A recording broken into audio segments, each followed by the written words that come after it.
Hello, everybody. Hello, it's me, Jamila, the IEP coach.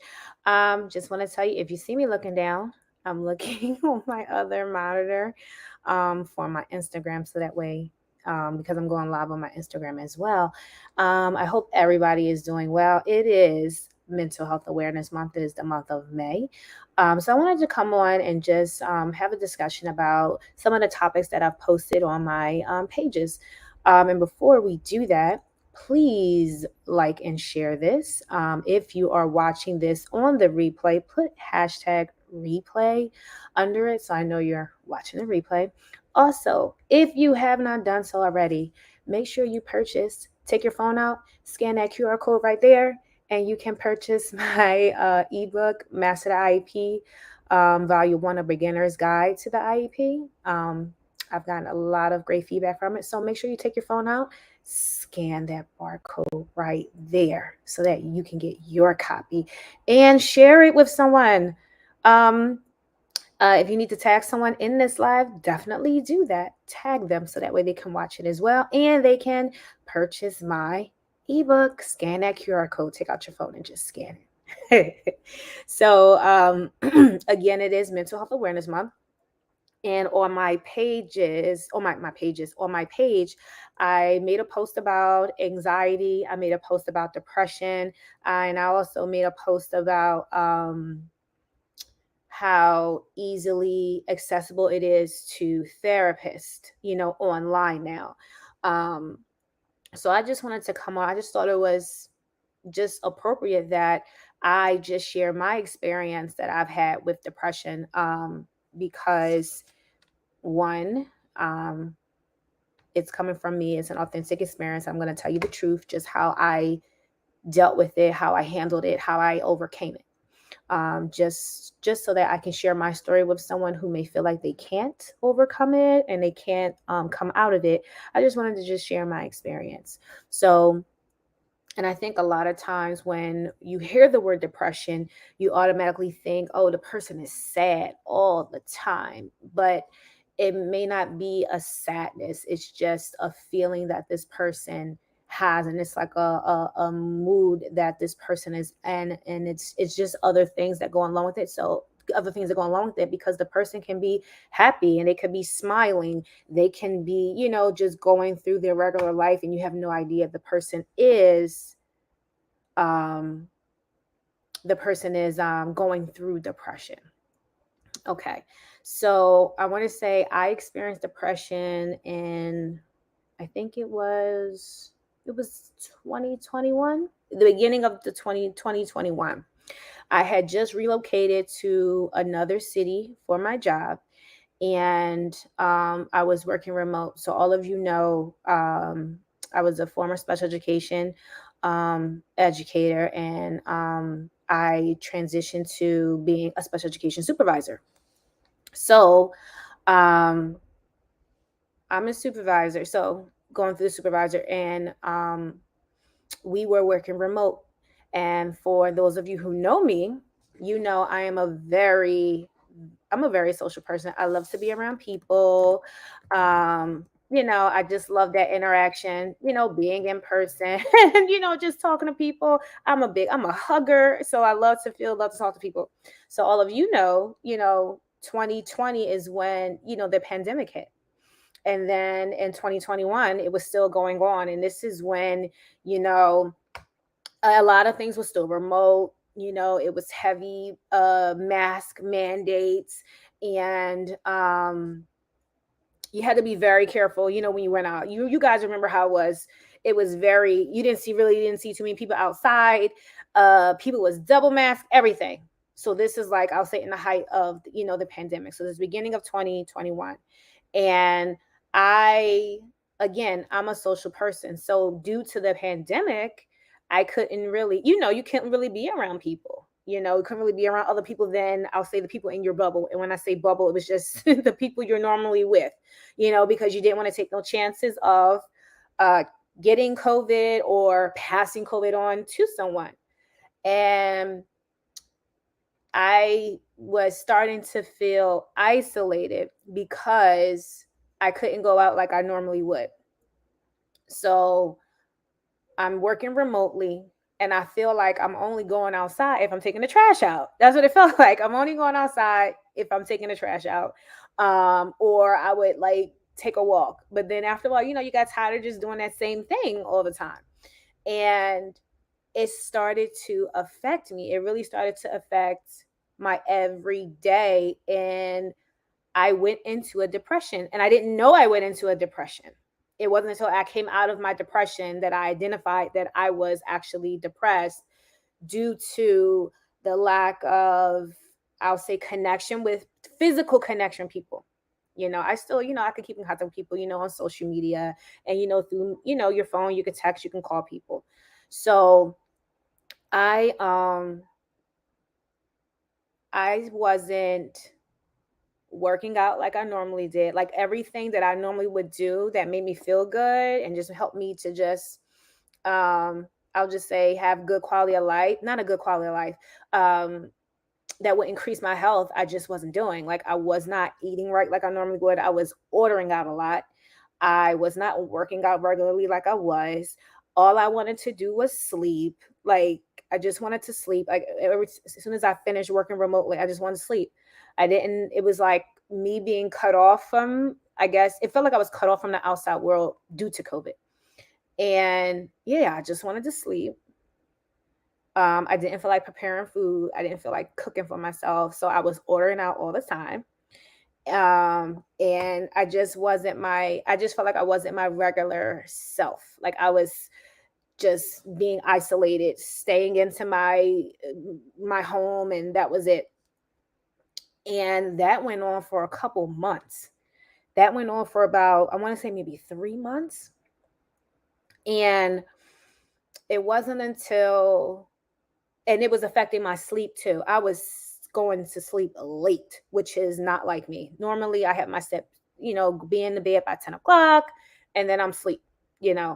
So now has been going on for 3 months. I've been exhibiting this behavior, but no one knows because I'm working remotely. And when I'm on, I'm working remotely, I'm in my house. And then when I talk to people, I sound happy. I sound like I'm okay. I look like I'm okay when I'm on the camera, doing my job. So I look okay.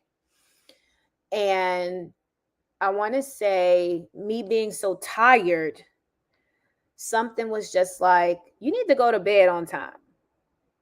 So one particular day I happened to go to bed on time. And mind you, this was like about 3 months of ordering out all the time, not working out, not going. I wasn't really going outside unless I took the trash outside. It was just going through that for about 3 months. I happened to go to bed on time. And when I woke up, I felt so refreshed. Like I felt so brand new and refreshed. And I felt like I was not I was in a clear headspace. I felt like my headspace prior, it was cloudy because of just how I was feeling and how I felt isolated. And once I woke up, from being having a good night rest and being refreshed, I just happened to reflect on myself. I said, when was the last time you cooked for yourself? And then I was like, when was the last time you worked out? Like you work, like you consistently would work out like 4 times a week. Like you're not even doing that. Like I started to reflect on myself and what I wasn't normally doing. And then I was like, you need to go somewhere. You need to go outside. You need to go somewhere. You need to go outside. Like I'm literally telling myself these things. And once I think I linked up with some friends. We safely linked up, did something, we were socially distancing. And that just made me feel so good because that's what I missed. I missed having that physical connection with people.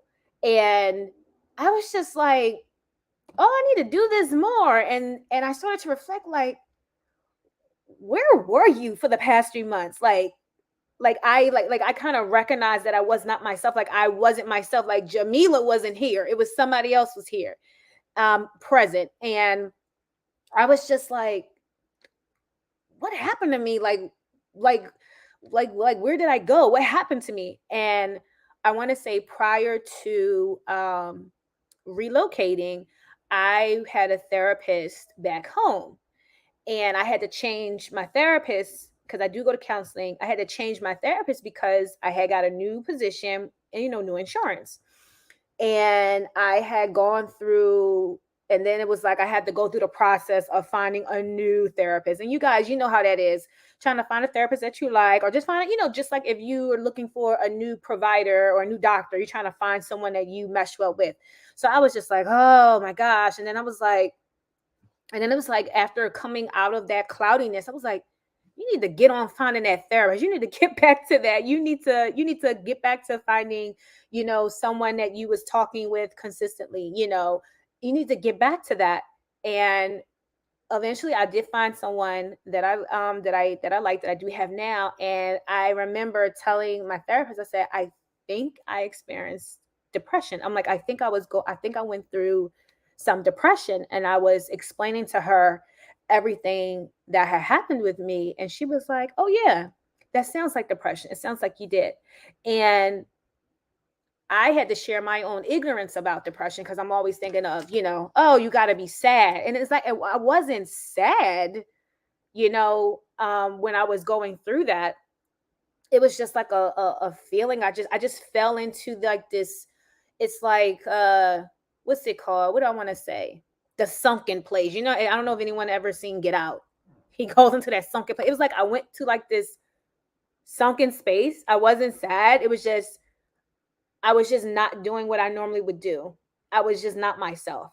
Now, on the outside, it appeared that I was happy and I was myself, but I wasn't like sad about anything. It was just like, oh my God, I'm cut off from people. I can't hug people. I don't have that physical connection, which I like. And so I remember my therapist had me look up what depression was. Look up, what does that mean to be depressed? And depression is a condition that affects how you feel and the way you think and how you act. So for me, I didn't feel sad. It was just because I couldn't, I guess, act how I normally would. Like I couldn't go outside. I couldn't interact with people. I couldn't have that physical contact with people. It caused me to be like, it caused me to go into an isolation. Like I wasn't crying about anything. I didn't feel sad. It was just like, oh my gosh, I can't do that. And it just took me into this isolation, and I guess into this cloudiness where I just wanted to sleep. I didn't feel like cooking for myself. So I'm ordering out all the time, and I was not working. I wasn't doing the things that made me feel good, basically. So after I had that session with my therapist, and then I was talking to her about it, I was like, oh, okay, that was depression. You can come out of depression, and everyone's experience with depression is different. Not saying that my experience is the only experience, and I'm not downplaying people who are clinically depressed. There are different levels to being depressed. But me coming out of it was me actually getting some good sleep, proper sleep, going to bed on time, and actually talking to a therapist helped me to come out of that, to reflect on it, and reflect on it to identify that, oh, that was depression. Oh, I was depressed. You know, um, it just helped me to be more reflective on myself, like pay attention to myself more. And if I need help, to seek the help and to know that it is okay to get the help. Um, and that you can overcome that. You can overcome depression. And I know for some people, depending on the severity of their depression, it may take them longer. They may need to, some people have to take medication. Some people take medication and do therapy. Everyone's, I guess, treatment plan is different. So I just wanted to just share my experience, being as though it is Mental Health Awareness Month, to just share the importance of making sure that um, you have someone to talk to if you ever feel like you're going to a dark place, or things are getting cloudy for you and you can't think clearly, you can't see clearly, that there is help out here. And I'm gonna share on the page here. I'm gonna share the link that I actually use, not the link. I went to, I mean to say link, I meant to say website. I went to find my therapist that I have now, and actually the therapist I had back at home.